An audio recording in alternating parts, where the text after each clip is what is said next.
अब लाओ लाओ, चाय तो जरूर पियेंगे। तुमने बनाई है? जी मैंने बनाई है, और ये साथ में पकौड़े भी लीजिए प्लीज, ये भी मैंने बनाए हैं। अरे वाह, तब तो जरूर चखेंगे। ये कहानी है आरती की। आरती बहुत सुंदर और संस्कारी लड़की थी। वो अपने माता पिता के साथ गांव में रहती थी। उसके पिता किसान थे जो सब्जियां उगाते थे। उस दिन आरती के लिए उसके घर रिश्ता आया था। सुमन अपने बेटे आकाश का रिश्ता आरती के लिए लाई थी। आरती ने बड़े ही प्यार से सबके लिए चाय और पकौड़े बनाए थे। फिर जैसे ही सुमन ने पकौड़ा चखा, बढ़िया बनाए हैं। जी मेरी बेटी खाना बहुत ही अच्छा बनाती है, उसके हाथ के खाने की सभी लोग तारीफ करते हैं। ये तो बहुत अच्छी बात है बहन जी। अब तो आप झट मंगनी और पट ब्याह की तैयारी करो। कुछ दिनों के बाद ही आकाश और आरती की शादी हो गई। आकाश शहर में चाय पकौड़ों का ठेला लगाता था। वो पकौड़े बेचकर आराम से अपने घर का गुजारा कर लेता था। फिर शादी के 2 दिन बाद क्या हुआ, आप बड़ी जल्दी जग गए? मैं तो रोज इसी समय जग जाता हूँ। सबसे पहले अपना ठेला साफ करता हूँ और फिर पकौड़ों की तैयारी करता हूँ। फिर ठेला लेकर नाश्ते के समय तक बाजार पहुँचना होता है ना। देर हो गई तो ग्राहक निकल जाएंगे अपने अपने काम पर, बिना मेरे ठेले पर नाश्ता किए। बस इसीलिए जल्दी जागना पड़ता है। और वापस कब आते हो आप? ये तो ग्राहकों के ऊपर है।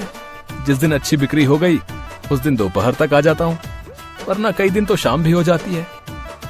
ठीक है, चलिए मैं आपकी कुछ मदद करा देती हूँ।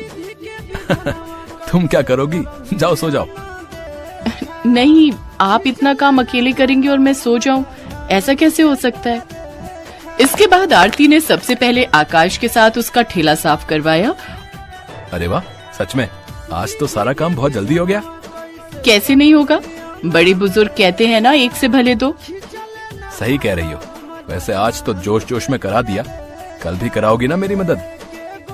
हाँ क्यों नहीं, पत्नी हूँ आपकी, हर सुख दुख में हमेशा आपका साथ निभाऊंगी। आरती की बात सुनकर आकाश मुस्कुरा दिया और फिर अपना ठेला लेकर बाजार की तरफ चल दिया। उस दिन आकाश रोज के मुकाबले बहुत जल्दी अपनी जगह पर पहुंच गया था, जिससे हुआ ये कि सुबह सुबह काम पर जाने वाले ज्यादातर लोग उसके ठेले पर आए और उस दिन आकाश की अच्छी खासी बिक्री हुई।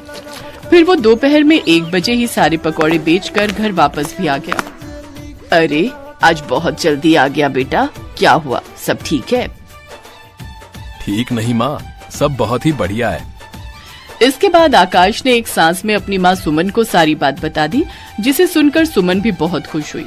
अब तो हर रोज आकाश और आरती सुबह जल्दी उठते और आकाश जल्दी ही अपना ठेला लेकर निकल जाता। शुरू में तो आकाश की खूब कमाई हुई, लेकिन फिर एक दिन आकाश सीधा शाम को 4 बजे घर आया और उसका मुंह उतरा हुआ था। क्या हुआ जी, आज बहुत देर कर दी?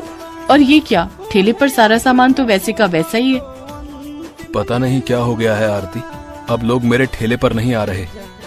क्यों, आसपास कोई और ठेला लगने लगा है क्या? हाँ, ज्यादातर लोग वहीं जाते हैं और मेरे पास बस अब कुछ नए ग्राहक ही आते हैं। पता नहीं उस नए ठेले वाले ने क्या जादू कर दिया है सब पर। अपने पति को परेशान देखकर आरती भी परेशान हो गई, लेकिन उसने ठान लिया कि वो अपने पति की परेशानी दूर करके रहेगी। ये सोचकर अगले दिन आकाश के जाने के बाद वो भी तैयार होकर बाजार की तरफ निकल पड़ी। वो सीधा आकाश के ठेले पर गई और फिर, अरे आज यहाँ आओ, बैठो, मैं तुम्हारे लिए चाय लाता हूँ। नहीं, बस एक पकौड़ा खिला दो, मैं वही खाने आई हूँ। एक क्यों, सारे खाओ। ये कहकर आकाश ने गर्मा गर्म पकौड़ों की प्लेट लगा कर दी। आरती ने खूब स्वाद लेकर वो पकौड़े खाए और फिर आरती उस नए पकौड़े वाले के पास गई जिसने आकाश के सारे ग्राहक उससे छीन लिए थे। वहाँ उसने देखा कि असल में उस ठेले पर मिर्च के पकौड़े तले जा रहे थे, जिन्हें खरीदने के लिए लोगों की भीड़ लगी थी। तो आरती ने भी एक प्लेट ऑर्डर की और फिर, अच्छा तो ये है राज, यहाँ के लोगों को तीखे पकौड़े चाहिए। अब समझी। इसके बाद आरती वहीं से सीधा अपने मायके चली गई। उसे देखकर उसकी माँ फूलवती और पिता राधेश्याम बहुत खुश हुए और फिर, पापा मुझे आपकी एक मदद चाहिए। क्या हुआ बेटी, सब ठीक तो है? हाँ पापा, आप एक काम करो, अब आप अपने खेत में तीखी मिर्च की खेती करो। अच्छा, खेती तो मैं कर लूंगा। प्रधान जी से कहकर बीज का इंतजाम भी हो जाएगा, पर इतनी सारी मिर्च खरीदेगा कौन? मैं खरीदूंगी पापा, सारी की सारी, बस मिर्च तीखी होनी चाहिए। इसके बाद आरती वापस लौट आई। ग्राहक कम होने से आकाश की माली हालत खराब होती जा रही थी। फिर ठीक 2 महीने बाद आरती अपने मायके से 2 बोरी भरकर मिर्च अपने ससुराल ले आई और आकाश के ठेले के लिए वो खुद उन तीखी मिर्चों के पकौड़े बनाने लगी। आकाश का काम अब सिर्फ आवाज लगाकर ग्राहकों को बुलाना, आओ आओ खा लो तीखी मिर्ची के पकौड़े, दुनिया के सबसे तीखे पकौड़े, आओ आओ। आकाश की आवाज सुनकर वाकई बहुत सारे ग्राहक उसके ठेले के पास जमा हो गए और फिर देखते ही देखते ठेले पर मौजूद सारे पकौड़े बिक गए। और फिर ठीक 1 साल बाद आहा भाई, मजा आ जाता है यहाँ के पकौड़े खाकर, वाह वाह वाह वाह, आहा। दुकान पर खड़ा हर ग्राहक यही बात कर रहा था और उधर काउंटर पर, अब तुम संभालो आरती, मैं जरा गांव जाकर मिर्च ले आता हूँ। हाँ, और सुनो, ये 25,000 रुपए लेते जाओ, पापा को दे देना 10 बोरे मिर्च के लिए। वैसे अपने पापा के लिए मुझे लूट तो नहीं रही हो तुम? हाँ, लूट रही हूँ, अब जाओ जल्दी। भगवान करे सबको ऐसी ही लुटेरी पत्नी मिले।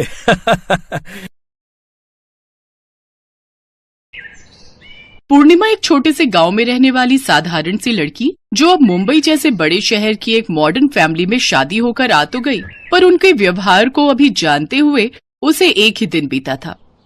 मम्मी, आपको पता तो था कि भाभी शुरू से ही गांव में रही है, आपने फिर भी विकास भैया से उनकी शादी करवा दी। पता नहीं, मुझे तो लगता है तुम्हारे बाबूजी के ऊपर इसने और इसके पिता ने कोई जादू टोना कर दिया था, तभी तो गांव गए और इस गवार का रिश्ता लेकर आ गए। पर फंसा तो मैं ना।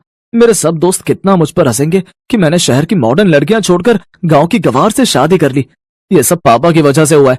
वो तो मेरे ऊपर जबरदस्ती कर रहे थे, अगर मैं शादी के लिए हाँ ना करता तो बोल रहे थे कि मुझे एक फूटी कौड़ी नहीं देंगे।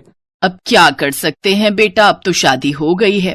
तभी कलावती की छोटी बहन आशा आ जाती है। बहुत कुछ कर सकते हैं दीदी, हमारे पास विकास की दूसरी शादी करवाने का भी ऑप्शन है। वैसे भी मुझे नहीं लगता ये पूर्णिमा ज्यादा दिन यहाँ टिकेगी, क्योंकि इसको तो हमारे शहरी शौक पता ही नहीं है। एक काम करते हैं, कल सबका खाना कर रहे हैं ना, बहू से पास्ता बनवा लेते हैं। इसने तो आज तक पास्ते का नाम भी नहीं सुना होगा। मौसी जी ठीक कह रही है मम्मी, हम भाभी से पास्ता बनवाएंगे। आप तो ना उनको शर्त रख देना कि अगर वो पास्ता बनाने में फेल हो गई तो फिर उन्हें मायके रहने भेज देंगे, बस फिर पीछे से हमारा काम हो सकता है। मम्मी मम्मी प्रियंका ठीक कह रही है। आप पूर्णिमा के सामने यही शर्त रखो कि अगर वो कल सबके लिए पास्ता नहीं बना पाई तो आप उसे कुछ महीने के लिए मायके छोड़ देंगे। मम्मी, मुझे किसी भी तरह से उस गवार से पीछा छुड़ाना है और अभी कुछ समय के लिए तो आप उसे उसके गांव भेज ही दो। सबने मिलकर सोच लिया था कि किसी भी तरह पूर्णिमा को उसके मायके भेज कर ही रहेंगे। शाम को कलावती ने पूर्णिमा को अपने कमरे में बुलाया और बोली, पूर्णिमा, कल जो हमारे घर मेहमान आ रहे हैं उनमें तुम्हारे ससुर जी के भी दोस्त हैं और विकास के भी, तो इसलिए कल तुम्हें सबके लिए स्पेशल पास्ता रेडी करना है। तुम्हें पास्ता बनाना आता है ना? पास्ता? वो मैं... क्यों, कोई परेशानी है? देखो, कल अगर तुम पास्ता बनाने में फेल हो गई और तुम मेहमानों के लिए पास्ता नहीं बना पाई तो हमारी ये शर्त रहेगी कि तुम अगले 6 महीने तक अपने मायके में रहोगी और फिर तुम जब तक सारा शहरी खाना, पास्ता, नूडल, पिज्जा, चाउमीन वगैरह वगैरह बनाना सीख नहीं जाओगी तब तक यहाँ वापस मत लौटना। अरे दीदी, पहले बहू को पास्ता बनाने तो दो, क्या पता ये बना ले और इसे मायके जाने की नौबत ही ना आए। जाओ बहू, तुम कमरे में जाकर आराम करो, कल फिर सबके लिए पास्ता भी बनाना है ना। पूर्णिमा अपने कमरे में चली जाती है। कलावती और आशा एक दूसरे को देखकर हंसने लगती हैं। अगले दिन रसोई में पास्ता बनाने की कोई तैयारी नहीं थी और ना ही पूर्णिमा की कोई मदद कर रहा था। पूर्णिमा अकेले ही रसोई में खड़ी थी। तभी उसके ससुर अपने हाथों में कुछ थैले पकड़े हुए वहां आ जाते हैं। पूर्णिमा बहू, ये लो पास्ता बनाने का सारा सामान, मैंने जो जो समझ में आया सब कुछ खरीद लिया। अब ये सब मिलकर बनाते रहते हैं तो मुझे इतना तो पता ही रहता है कि पास्ता में क्या क्या सामग्री डलती है, पर बनाना मुझे नहीं आता। ये कोशिश तो बहू तुम्हें खुद ही करनी होगी। पापा जी, आपने मेरे लिए इतना सोचा, मेरे लिए यही बहुत बड़ी बात है। पापा, मुझे आशीर्वाद दीजिए कि मैं इस परीक्षा में पास हो जाऊं। बिल्कुल बहू, मेरा आशीर्वाद तुम्हारे साथ है। तुम इस परीक्षा को जरूर पास करोगी। अब समय आ गया है बहू, सबको पता चल जाना चाहिए कि हमारी बहू कौन है। सब लोग हॉल में नई बहू के हाथ का पास्ता खाने का इंतजार कर रहे थे।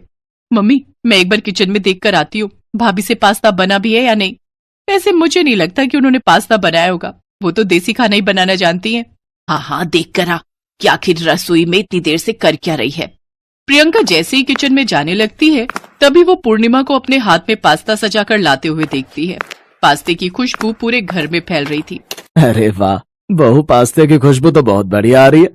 अब जल्दी जल्दी मेहमानों को सर्व कर दो और मुझे सबसे पहले देना। हाँ जी पापा जी।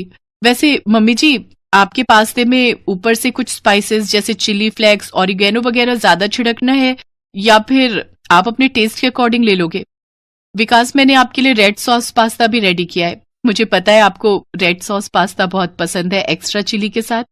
और प्रियंका, मैंने तुम्हारा भी अलग पास्ता बना दिया है जिसमें वेजिटेबल्स कम है। ये लीजिए पापा, आपका हल्के मसाले वाला पास्ता। मैंने सबके टेस्ट के अकॉर्डिंग अलग अलग पास्ता रेडी कर दिया है। मौसा जी ये लीजिए आपका पास्ता। मैंने साथ में और भी डिशेस बनाई हैं, वो भी आप टेस्ट करके देखिएगा। हाँ, पर तुम इतना सब कुछ। पूर्णिमा पास्ता बनाना जानती है और वो भी इतनी तरह के, ये बात कुछ समझ नहीं आ रही। तुम ठीक कह रही हो दीदी, अभी तक ये माजरा मुझे भी समझ में नहीं आ रहा। ये तो गांव की लड़की है, इसे इतना बढ़िया पास्ता बनाने कैसे आ सकता है? मम्मी, पास्ता तो बहुत टेस्टी बनाया है भाभी ने। इसका तो टेस्ट ऐसा लग रहा है जैसे किसी फेमस शेफ ने बनाया हो। पूर्णिमा के ससुर अपने कुछ जान पहचान के लोगों को पूर्णिमा से मिलवाते हैं। उन्हीं मेहमानों में से एक औरत पूर्णिमा का नाम लेते हुए बोली, शेफ पूर्णिमा, आपकी बहू है best chef of the year का ताज पहनने वाली शेफ पूर्णिमा। मुझे तो सचमुच तुमसे मिलकर बहुत खुशी हो रही है। तुमने जो रेसिपी अपनी साइट पर डाली थी ब्रेड का पिज्जा बनाने वाली, वो मुझे बहुत पसंद आई थी। मैंने उसे ट्राई भी किया, बहुत टेस्टी बना था वो। Thank you aunty. वैसे जब से अभी शादी हुई है तब से तो मैंने अपनी साइट खोल कर ही नहीं देखी, कुछ काम ही नहीं किया उस पर। अब फिर से कंटिन्यू करूंगी। और थैंक यू, आप सबके प्यार से मुझे इतनी प्रेरणा मिलती है कि मैं आगे और भी नई नई रेसिपीज डालती रहूंगी। पूर्णिमा की बातें सब गौर से सुन रहे थे। सब लोग हैरान रह गए कि जिस पूर्णिमा को वो गांव की गंवार समझ रहे थे, वही गांव में पली बढ़ी पूर्णिमा अपने हुनर से बहुत सी कुकिंग प्रतियोगिताएं जीत चुकी थी और शेफ ऑफ द ईयर का अवार्ड भी उसे मिल चुका था। सब लोगों के जाने के बाद पूर्णिमा अपने बारे में बताती है, पापा जी ने ही मुझे मना किया था कि मैं आप सबको अपनी सच्चाई ना बताऊं। आप सबने मुझे प्यार दिया ही नहीं। आप सबने सोचा ये तो गांव की लड़की है, इसे कुछ नहीं आता होगा। पर ऐसा नहीं है मम्मी जी, गांव की लड़कियां भी बहुत पढ़ी लिखी हो सकती हैं, अच्छे मुकाम पर पहुंच सकती हैं। मुझे बस आप सबकी सोच को बदलना था। शायद आप सबकी सोच अब बदल चुकी होगी, पर मुझे सचमुच इन कुछ दिनों में बहुत दुख हुआ। किसी ने भी मुझसे प्यार का एक शब्द तक नहीं बोला। सब मुझसे नफरत ही करते रहे, मुझे इस घर से निकालने की कोशिश करते रहे। मैं अपना घर छोड़कर यहाँ आई आप सबका प्यार पाने के लिए, अपनी पूरी जिंदगी यहाँ बिताने के लिए। पर आप सब तो मुझे यहाँ से निकालने के लिए प्लान कर रहे थे, मैं सब जानती हूँ। अचानक बोलते बोलते पूर्णिमा बहुत तेज रो पड़ी। उसके साथ साथ कलावती, प्रियंका, आशा सब रो पड़ी। विकास को भी अपनी गलती पर बहुत पछतावा था। सब बहुत शर्मिंदा थे कि उन्होंने पूर्णिमा के साथ कितना बुरा व्यवहार किया। सब पूर्णिमा से माफी मांगते हैं। हमें माफ कर दो पूर्णिमा बहू, हम सचमुच बहुत गलत थे, हमने तुम्हारे साथ बहुत गलत किया। आई एम सॉरी भाभी। रो मत बहू, हम सचमुच अपनी गलती पर बहुत शर्मिंदा हैं। मैंने भी गलत किया, मुझे माफ कर दो पूर्णिमा। I am so sorry.